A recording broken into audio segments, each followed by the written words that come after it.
Welcome back to Let's Be Frank, a storytelling podcast where you, the all-important listener, get the opportunity to be one of the fates that directs Frank's actions and decisions. When we last left, Frank and his friends were debating on whether or not to follow up on a rumor of zombies and skeletons. What will Frank do next? Many all-important listeners, including Tina, Stacy, and Orlando, knew exactly what Frank needed to do. Frank turned to the group and said, I think he was telling the truth, too. I mean, even if he's wrong or he misheard, we can't just ignore the possibility, right? I suppose we should focus on if he's right instead of if he's wrong. Exactly. Let's mosey, gang. Frank rode off ahead while the others watched. So, who's going to tell him that he's heading the wrong way? Frank. Not me. Frank. That go wrong place. If the village is in the west, then it probably lies in Inyafelindian, my father's kingdom. Does Frank always run off like that? No, this horse has a mind of its own when we're not all riding together. Not normally. I guess the fates were louder than normal this time. Eventually the group caught and turned Frank onto the western trail. The ride all day was uneventful, and they made camp for the night near a small stream in the forest. As they were preparing to camp, Levinitz approached Mog, who was gathering wood for the fire for later. Mog, I would really like for us to be friends. Even if we're not friends, at least brothers in arms fighting for a common goal. How Mog feels not personal. Mog not completely understand Mog's self. It's okay. We don't have to push things. I trust you, Mog. Maybe you feel that we wouldn't. You trust Mog. No, of course. Why shouldn't I? Well, most do not trust Mog because, well, it's complicated. Because you're an orc. Oh, Mog. Butrag van Dargoro. Lev speak orc? Of course I do. I wanted to be able to talk with my friend, the one who gave me this knife. Mog looked once more to the orcish knife Levinitz carried on his belt. Try as he might, he couldn't shake the darkness he was feeling. Then Lev understand. Pugno Baku Chin Don Falor. Beliefs from actions, huh? Very well, Mog. I will strive to exemplify how much you can trust me. Meanwhile, Talana and Joanna sat and watched Ulrich teach Frank how to use a sword properly. It looks like Frank is taking the lesson seriously. Yeah, he looks like he's not too out of shape for it. Well, except that he wants to take breaks all of the time. Having a new person will take some adjusting to get used to having. You know, about that, I really don't like him. Really? He saved our lives in that cave. I wonder how he was able to see the carving from behind you before he filled in the lines with dirt. Shadows, maybe. Your stuff was the light source, and you were near the door. I'm trusting him. For now. For now? It bothers me that Mog dislikes him so strongly. Mog is a good judge of character. Look, he and Mog are over there talking. Mog doesn't seem to be angry anymore. Either that, or he's being good for Frank's sake. The two continued watching as Levinitz made his way towards Ulrich and Frank, who were taking another break. You're really going to have to start working on building up your stamina. Once I rest up, I'll start working on stamina. You're picking up the technique fairly well. Hopefully, this will keep you from breaking any more swords like you did on the Puppet Master. At least I didn't break yours. My sword? Don't be absurd, Frank. This is no ordinary sword. This sword was forged in magic. Very rare. A magical sword? Yes. Dawnbringer. That's its name. Every good sword should have a name. Levinitz sat with them under the large oak tree and removed his blade. This was the first time either of them had the time to admire it, with its red-toned metal blade and intricate handle. That sword looks awesome, Lev. Does it have a name? Yes, it does. The man who bestowed the sword to me referred to it as Fate's Fury. So, what's it do? Do? Well, When I stick things with the pointy end, they stop moving. I meant anything magical, like some magic swords, like some of them. Most magical swords, Frank, are magically hardened and made beautiful. They don't actually do magical things. Ulrich stared hard at Frank, who seemed to catch on. Oh, I get it. I mean, coming from a place with no magic, it's still a little confusing to me. Well, it's getting late. I'll leave the two of you to finish your lesson. I'll take first watch for the night. Ulrich and Frank watched as Levenance walked closer to the forest, his eyes scanning for anything coming towards the campsite. Ulrich turned back to Frank. I would really prefer that you keep that bit of information about my sword a secret if you don't mind, Frank. I mean, I don't mind, but I'll take it you don't trust him either. It's not that, Frank.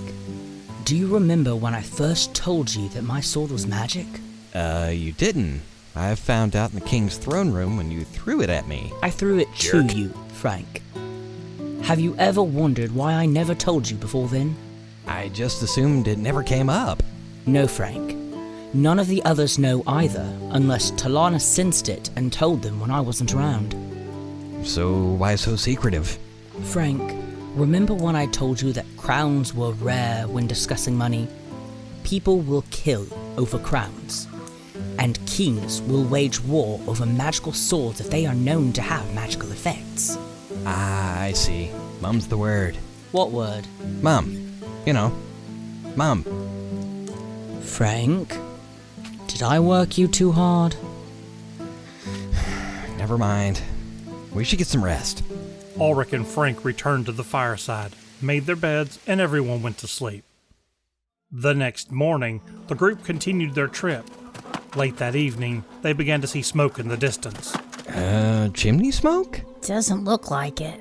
Not smell like it either. Mog smell burning people. Oh no. We have to hurry then. Not too quickly. If we have enemies there, best they not know we're coming until we have arrived.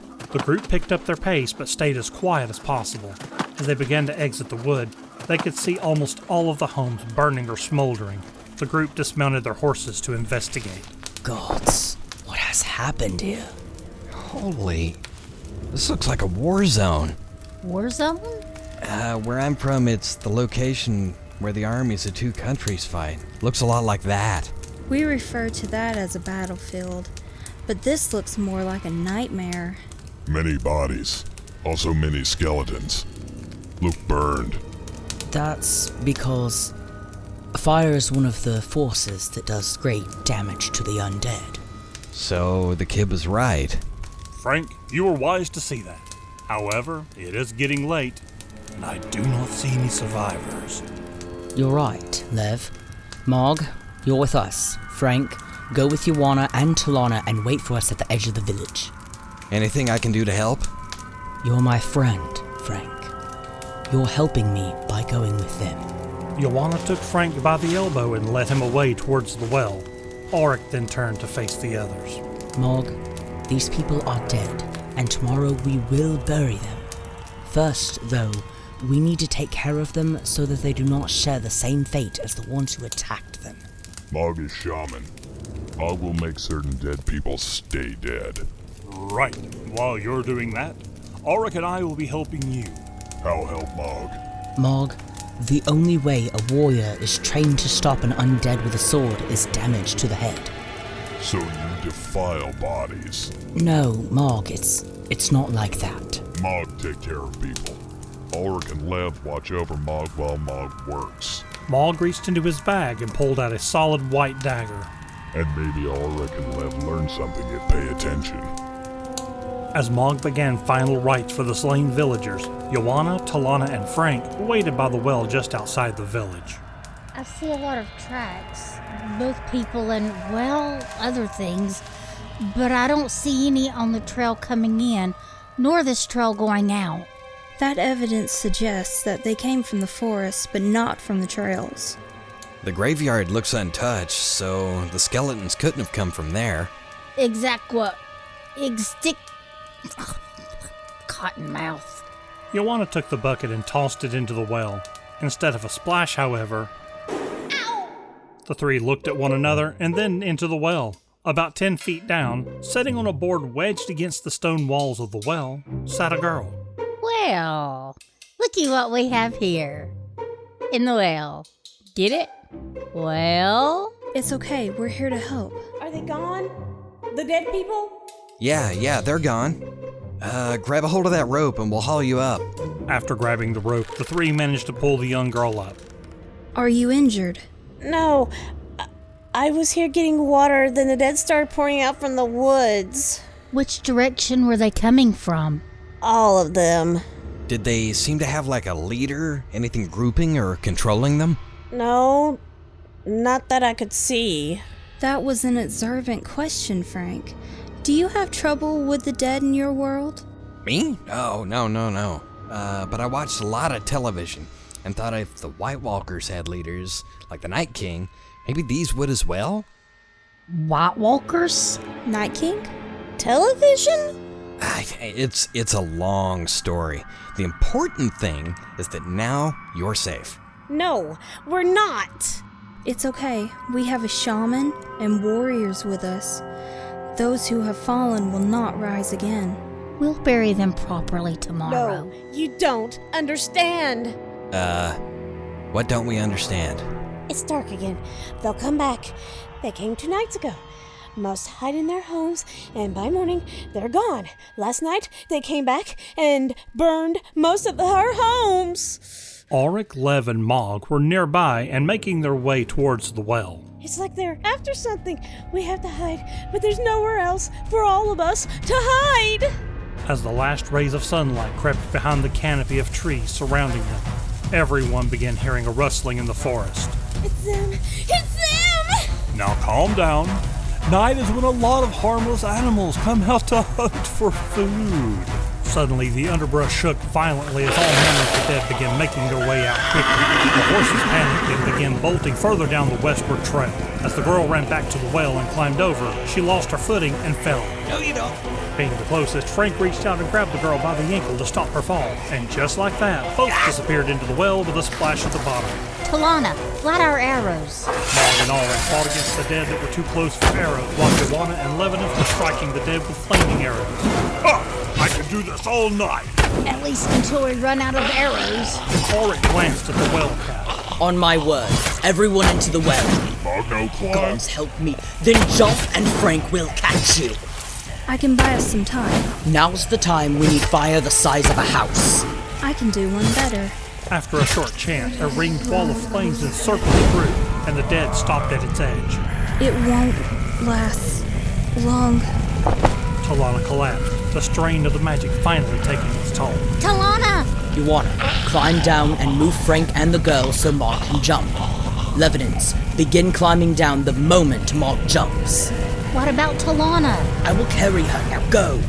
Joanna flipped over into the well, using her feet to bounce from side to side on the stones of the well walls until she reached the bottom. Are you two okay? I am. I almost landed on the soft water. Luckily, that board came loose and broke my fall. Oh, do you know there's a cavern down here? Really? Show me now. Come on. As Frank and Joylyn took Joanna into the cave, Mog fell from the top of a splash. Needed bath anyway. Above them, Levinas began to enter the well to climb down as Ulrich struggled to situate Talana on his back. Are you sure you don't want me to do that? I'm certain. From what I can tell, she's been carrying a lot for a long time without me knowing. I don't mind carrying her for a while. As Levinas moved downward into the well, Ulrich took the belt and leaned against the outside of the well. He took the rope from the well and tied it to the handle in the center of the cap. I know you probably can't hear me, but Talana, I really am sorry, and I mean that from the bottom of my heart. I can hear you. I'm tired, not dead. Ulrich glanced over to see the magical flames beginning to fade and the dead beginning to move once more. Hold on. As Ulrich climbed in, he slid the cap over the well and grabbed the rope, letting his and Talana's weight be the thing that locked the cap down so that the dead could not move it. Slowly, they made their way down in now complete darkness. Joanna, are we close to the bottom? Really?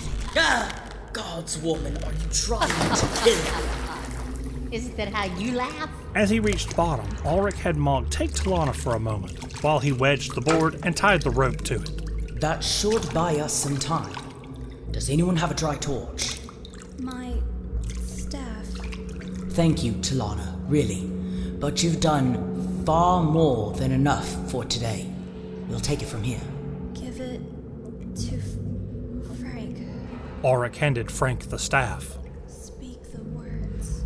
And with that, Talana slipped off into unconsciousness. Great. I don't have any torches. Neither do I. Mog's took bath. So did Frank's. Guys, was she wanting me to say the words she said last time to make the staff glow? I would assume so. The only problem is the words are magic. It's not normal like just reading. So I can't just say, Lux et Iter Nostrum and touch the top? And when Frank's finger touched the jewel at the top, the staff began to glow. Everyone fell quiet a moment as their eyes adjusted to see a very surprised Frank. What just happened? Congratulations, Frank. You just cast your first spell successfully. Do not ever quote Talana randomly again. We'll get back to that another time. Awesome that we can see, but I think we're stuck. Not stuck. Follow cave. Stupid cave. Mog hates caves. Reaching behind his breastplate, Ulrich offered Frank a clean handkerchief. Do you require this? I don't think so.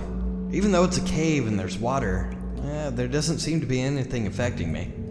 At least, not right now. Kid, any idea where this leads? Not really. A little boy fell in a couple of years ago, and his father discovered it when he came down to rescue him. Some thought it went to a lake. You know, we could just wait it out until morning and head out then. They can't come out in the daylight. True, but if they get through that cap and they start falling in with us, they could fight us day and night underground. And there's no guarantee that there would be a safe way to get out the other end of this tunnel. Other things can live in caves too, like bats and bears. Bears? Really? Bears, but in an underground cave connected to a lake and a well. Maybe bear fallen well, or is bat bear? There's not really a clear-cut answer on this. Don't you guys think that now would be the perfect time for Frank to do his thing? That's not a terribly bad idea. Frank always have right answer. So, Frank, what you gonna do? Frank knew he needed to help. Do they stay and wait for morning and risk the dead breaking through before then? Or do they strike out into the unknown and hope that there's light at the end of the tunnel? Frank closed his eyes and called out to the fates, trying to explain a situation. He then looked up at the group and he said, "Well, what did Frank say? To be honest, I'm not entirely sure myself.